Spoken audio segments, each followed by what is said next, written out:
Good day to you, fellow traveler in the land of 9 dragons. I am Sudbona, and today we will talk about Kylin set, East and West Temple from Lowland map and the relation with Ying and Yang elements. If you are Watang, you know too well our clan slogan, Yin and Yang have no beginning nor end. Creation and destruction reside in the ways in which they bend and yield to one another. What is firmly grasped cannot slip away. One sword takes life while another gives it back. Yin, Yang, body and soul elements were introduced shy in game from Acclaim time. At that time we didn't have so many variations, but players who increased those elements' damage and resistance had a great advantage in PvP. Because 98% of players only build up physical and Kaikung resistance and damage. Yin, Yang, body and soul are equal in damage. Now there is little complexity of these elements, which players often completely ignore. I have encountered in the game a lot of players who do not know anything about this system, that it just exists. In PvE, around the land of 9 dragons we have plenty of monsters that have implemented this system in defense and damage. From low level to the highest level we have different ornaments, relics, trinkets, clothes, weapons, epithets, pills, skills, mastery that have incorporated this system.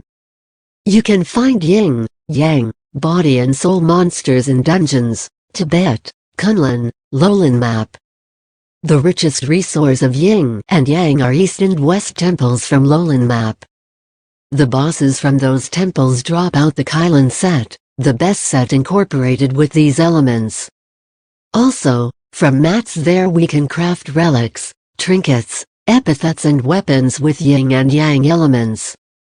The set drops more in purple runs and weapons in red run.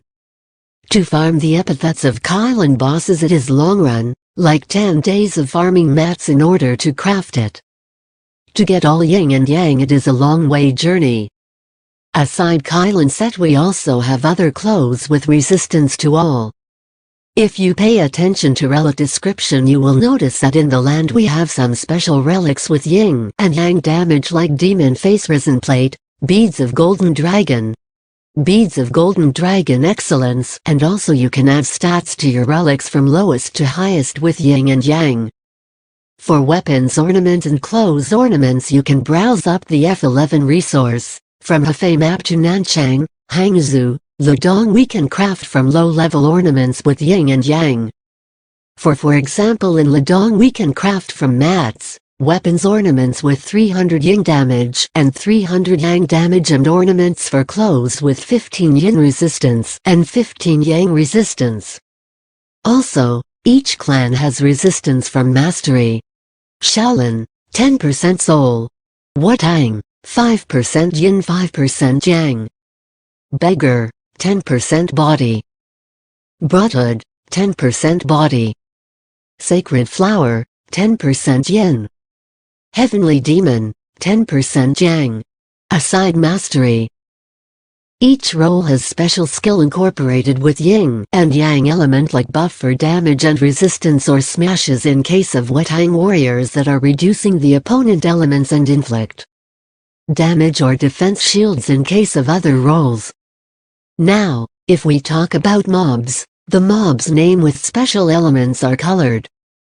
For blue color monsters you need Yin resistance and Yang damage, and for red color monsters you need Yang resistance and Yin damage. As for PvP, Yin and Yang damage also works. If you press your adversary you can check their resistance. Red color equals Yin, yellow color equals Yang.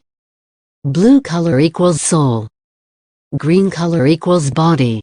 Only few players develops a big resistance for these elements, around 100 to 300 is common. In the end I would add that if you have advantage versus a monster incorporated with that element, meaning the monsters is dark blue to you, you are like 20 or 30 levels above the monster level. Your superior damage will take effect and Yin and Yang damage will affect less, but still adds as damage. You will see a big difference using this damage to a mob that have same level as you, or it is an advantage. However, this not applies for PvP. Sound sword and sharp mind till next time.